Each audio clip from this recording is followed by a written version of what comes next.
Olá, esse é o JC Entrevista, sempre trazendo aqui nos estúdios do Grupo Cidade de Comunicação uma personalidade, alguém do mundo da política, da economia, para um bate-papo sobre assuntos que fazem parte do nosso dia a dia, que interessam a mim e a você que está em casa.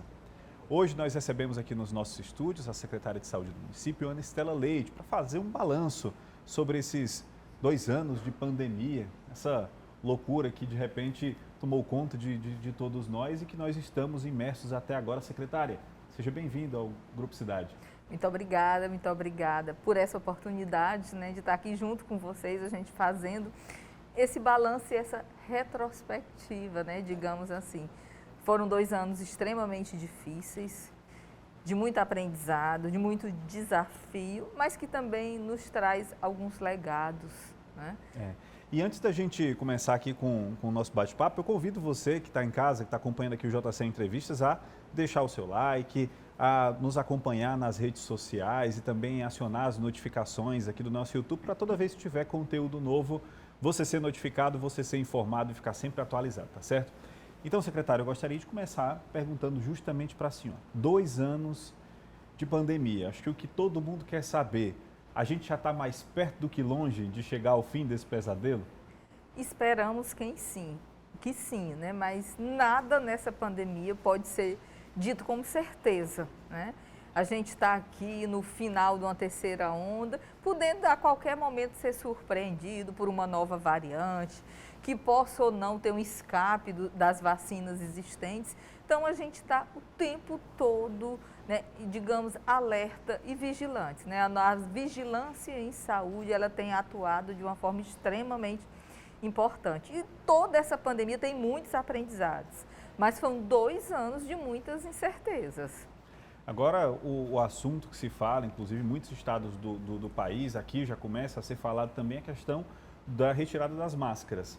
Alguns estados, as pessoas já podem circular sem máscara. A senhora acredita que algumas cidades, alguns estados se precipitaram nessa retirada das máscaras, no momento que a gente inclusive está já ouvindo falar aí de variante nova surgindo, chegando ao Brasil? O estado do Ceará ele tem sido muito cauteloso, e nós tivemos cepas muito agressivas aqui. E a gente realmente tem um resultado, inclusive, que se destacou internacionalmente. Então, a gente se baseia em estudos, nos cenários epidemiológicos, a gente acompanha, a gente monitora diariamente, não apenas dados epidemiológicos, mas dados também assistenciais, circulação viral, número de casos, a procura, a demanda diária das nossas unidades de saúde, das nossas unidades básicas, das nossas unidades de pronto atendimento com síndrome gripal. A gente está realmente num momento muito confortável do ponto de vista epidemiológico, estamos liberando hoje o nosso boletim epidemiológico da semana com uma das menores taxas, de circulação viral, uma circulação viral de 1,8%, uma das menores. Então, um momento exatamente muito confortável, não só de circulação viral, mas também de uma cobertura vacinal, que isso nos traz uma segurança maior. Agora, secretária, é tão difícil quanto lutar contra o avanço do vírus, do número de casos, do número de mortes, foi lutar também contra a desinformação ou contra as informações erradas que surgiam e que muitas vezes atrapalhavam todo o trabalho, vinham querendo desmanchar todo um trabalho que vinha sendo feito. Essa batalha contra a desinformação foi tão árdua quanto a batalha contra o vírus? Isso foi muito difícil, sobretudo numa das principais estratégias de enfrentamento da pandemia, que é a vacinação. Isso foi muito evidente aí nessa questão da vacinação. E a gente fazendo essa retrospectiva, esse balanço, nós podemos dizer que vivenciamos 3 ondas em Fortaleza, no Ceará, cada onda com uma especificidade, com um desafio diferente. Quando a primeira onda chegou, o nosso principal desafio foi o quê? É ter equipamentos de proteção individual suficiente, que aquela grande contaminação desse vírus exigia para os nossos trabalhadores e para a proteção dos trabalhadores, para que eles pudessem estar nessa linha de frente, né? E no segundo momento, ainda nessa primeira onda, o outro grande desafio foi termos que estruturar leitos para receber pacientes graves numa velocidade que a cada dia aumentava essa demanda por internação de pacientes muito graves, né? Então esse daí foi o principal desafio da primeira onda. Quando a gente segue na linha do tempo e nós chegamos à segunda onda, a gente já tinha, pelo menos aqui em Fortaleza, no Ceará, uma rede hospitalar estruturada. Na primeira onda, Fortaleza estava com a maioria dos seus hospitais em reforma e ampliação, né? Estávamos aí construindo o IJF-2, dentre vários outros hospitais nossos que estavam em reforma. Quando a gente chega à segunda onda, já tem uma rede própria estruturada, já temos um legado de renovação do parque tecnológico que a primeira onda trouxe, né? Tínhamos compra suficiente de EPIs, né, equipamento de proteção individual, mas faltou para o Brasil inteiro, né, medicamentos e insumos, sobretudo o kit de intubação. Então esse foi o principal desafio que a gente enfrentou na segunda onda. E quando chegamos na terceira onda, tínhamos tudo isso, mas a transmissibilidade era tão grande da variante Ômicron, né, que a gente teve um adoecimento enorme também dos trabalhadores da saúde. Chegamos a ter no mês de janeiro mais de 9.000 ausências. Então, manter a estrutura de saúde funcionando na terceira onda, com um grande número de pacientes, não só de pacientes, mas sobretudo de trabalhadores também adoecidos, foi o maior desafio, né? E enfrentamos aí há 14 meses, né, a principal estratégia de combate à pandemia, que é a vacinação, uma campanha desafiadora, né? Tivemos que desaprender sobre determinados aspectos no início, que a gente sabia e tinha culturalmente de campanha de vacinação, que era não perder a oportunidade de vacinar uma pessoa que está na sua frente. Como o imunobiológico era muito escasso, a gente tinha que rigorosamente cumprir regras, seguir as prioridades daquele momento para exatamente você estar beneficiando quem tem maior risco, né? E fomos ao longo dessa campanha de vacinação, ampliando a capacidade. E Fortaleza hoje, como eu disse antes, falando do nosso cenário, a gente tem uma cobertura excelente, mas não podemos como é que dizem, baixar a guarda, no bom sentido. A gente precisa continuar. A população completando seu esquema de vacinação.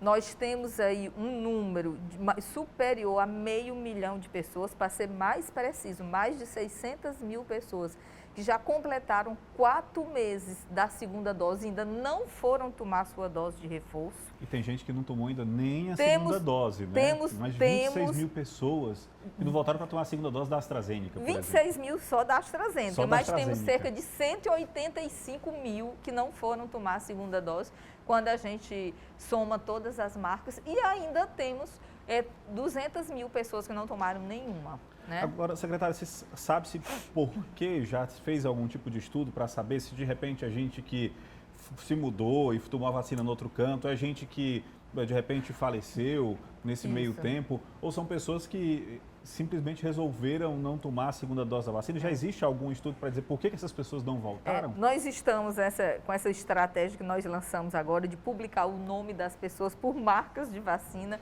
tentando fazer essa identificação. No início da campanha, né, nós priorizamos muito os idosos, tá, aqui em Fortaleza, e avançamos rapidamente. Então, nós tivemos muitos idosos do interior que tinham endereços em Fortaleza que vieram tomar essa primeira dose da vacina aqui em Fortaleza. Então, há uma possibilidade muito grande que essas pessoas tenham tomado a primeira dose aqui e tenham tomado a segunda dose em outro município. E lá no município onde ele tomou a segunda dose, ela consta como a primeira, faltando a segunda. E aqui, né, ela está da mesma forma. Então, é possível que isso aconteça, né?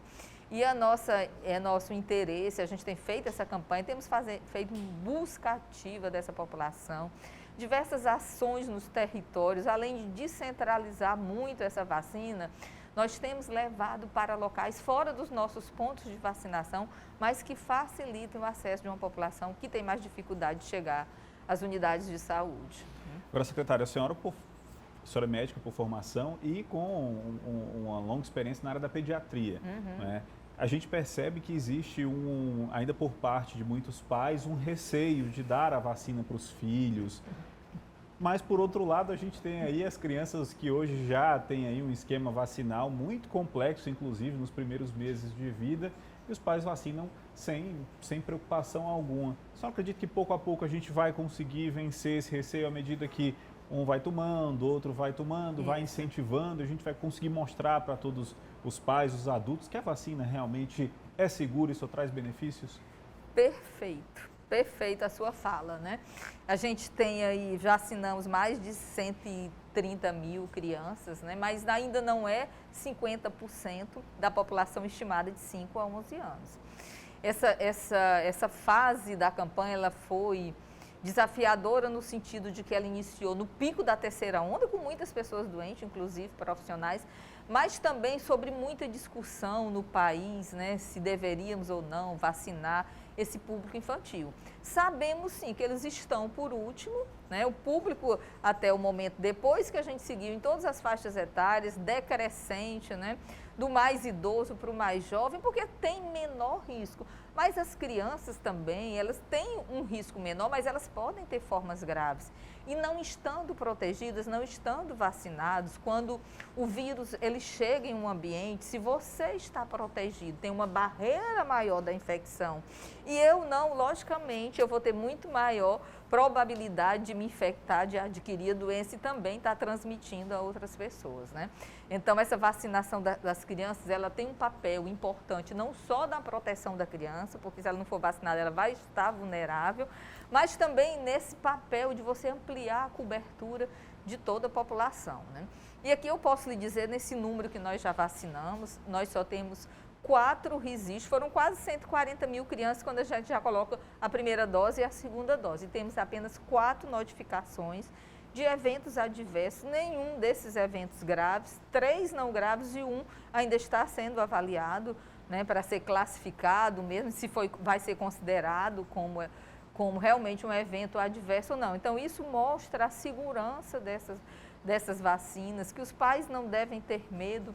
E nenhuma vacina, de todas que nós temos, protege 100% contra a doença, né? Então, a gente escuta muito, para que eu vou vacinar se não vai proteger 100%? Mas nenhuma protege 100%, mas protege contra as formas graves de doença, contra evitar hospitalizações. E nós temos doenças erradicadas, como a poliomielite, por uma ampla cobertura vacinal.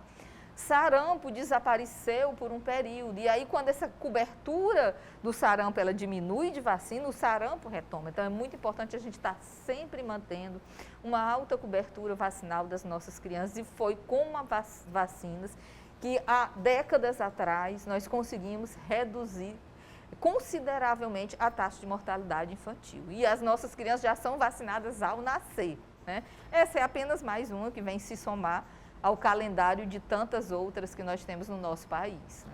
Agora, secretária, a senhora falou agora há pouco sobre os desafios de cada uma das ondas da pandemia. E hoje muita gente olha para trás e diz, mas por que não foi feito assim da primeira? Por que aquele hospital foi feito dessa maneira? Por que não fez de outra maneira? Por que comprou nesse preço e não comprou de outro preço? Mas realmente, olhando de fora, olhando hoje o passado, é muito fácil se avaliar, se julgar, se apontar erros. Difícil era estar lá, vivendo aquele momento, sem saber o que ia ver no dia de amanhã, se amanhã os casos iam disparar, se os casos iam diminuir, se havia uma nova cepa, se não viria, se amanhã teriam mais 500 pacientes graves ou seriam 1.000 graves. Então, a gestão do sistema de saúde dentro dessa pandemia foi algo extremamente desafiador e complexo. Isso. O gestor ele precisava ter muita coragem, né, para tomar a decisão naquele momento, né? A gente, se tomamos a melhor decisão ou não, o momento era aquele, a gente precisava tomar, né? A gente via o mundo inteiro, países com outra condição de vida muito superior à nossa, como a Itália, as pessoas falecendo em casa porque o sistema de saúde não conseguia acolher e principalmente os idosos. Então, a gente viu isso em países. Então, e a nossa preocupação, o que seria aqui de nós em Fortaleza, né? Uma cidade de tantas desigualdades social, mas felizmente pelas decisões que os gestores tomaram no momento de expansão de leitos, as nossas UPAs, elas quase que triplicaram em quantidade de leitos de observação, uma expansão rapidíssima, como nunca se viu, né? A gente conseguiu, graças a Deus, acolher e assistir, né, a população de Fortaleza. A senhora acredita que, passado esse período mais crítico de todas essas ondas e dessa pandemia, e agora, pelo que tudo indica, pelo que parece, já se encaminhando aí para pelo menos uma fase menos aguda dessa pandemia, a senhora acredita que saímos fortalecidos desse momento, desses 2 anos? Sim, temos vários legados, né? Um legado de união, de papel da intersetorialidade na saúde. A gente precisou contar, né, com diversos setores, né, os setores privados, públicos, né, outras secretarias do município, eles trabalharam conjuntamente nesse papel desse enfrentamento à pandemia, né, e aí dá um destaque muito grande, como a gente não faz saúde sozinha. Existem outros determinantes sociais para além dos indicadores de saúde e deixamos alguns legados de renovação de parque tecnológico de nossos hospitais, aquisições de monitores, né, que foram realizadas e de equipamentos para poder a gente estruturar essa rede. Secretária, qual o recado que a gente pode deixar então para a população de Fortaleza, já todo mundo pelo menos um pouco mais aliviado, mais relaxado, na expectativa da retirada das máscaras, o que é algo muito simbólico, acredito que para a maioria das pessoas não é nem um incômodo, porque a gente já está acostumado, né? As pessoas até preferem, às vezes, até ficar de máscara, mas é algo muito simbólico para nós. Mas qual o recado que a gente pode deixar, então, para a população de Fortaleza, passados esses 2 anos de pandemia? No momento atual, a gente precisa ampliar ainda a nossa cobertura de vacinação para que a gente ainda tenha maior segurança, né, para avançarmos nessas medidas de retomada da vida como ela era antes, né, da Covid-19. Então, temos aí em torno de 1 milhão de pessoas com pendências de vacina, quando considero primeira dose, segunda dose, dose de reforço. Então, a gente faz até um apelo, né? É o que nós temos de concreto no enfrentamento da pandemia, para que outras variantes não cheguem, né? E a gente possa estar fortalecido e sairmos todo desse momento pandêmico, né? Tá ok, então. Bem, essa foi a nossa entrevista com a secretária de Saúde do município, Ana Estela Leite. Secretária, agradeço bastante pela atenção, pela disponibilidade e parabéns pelo trabalho à frente da parte da saúde. Muito obrigada. E esse foi o JC Entrevistas de hoje. Para ficar sempre atualizado, acompanhe o nosso canal, se inscreva na nossa página do GC+, acione as notificações e não esqueça de deixar o seu like. Até a próxima.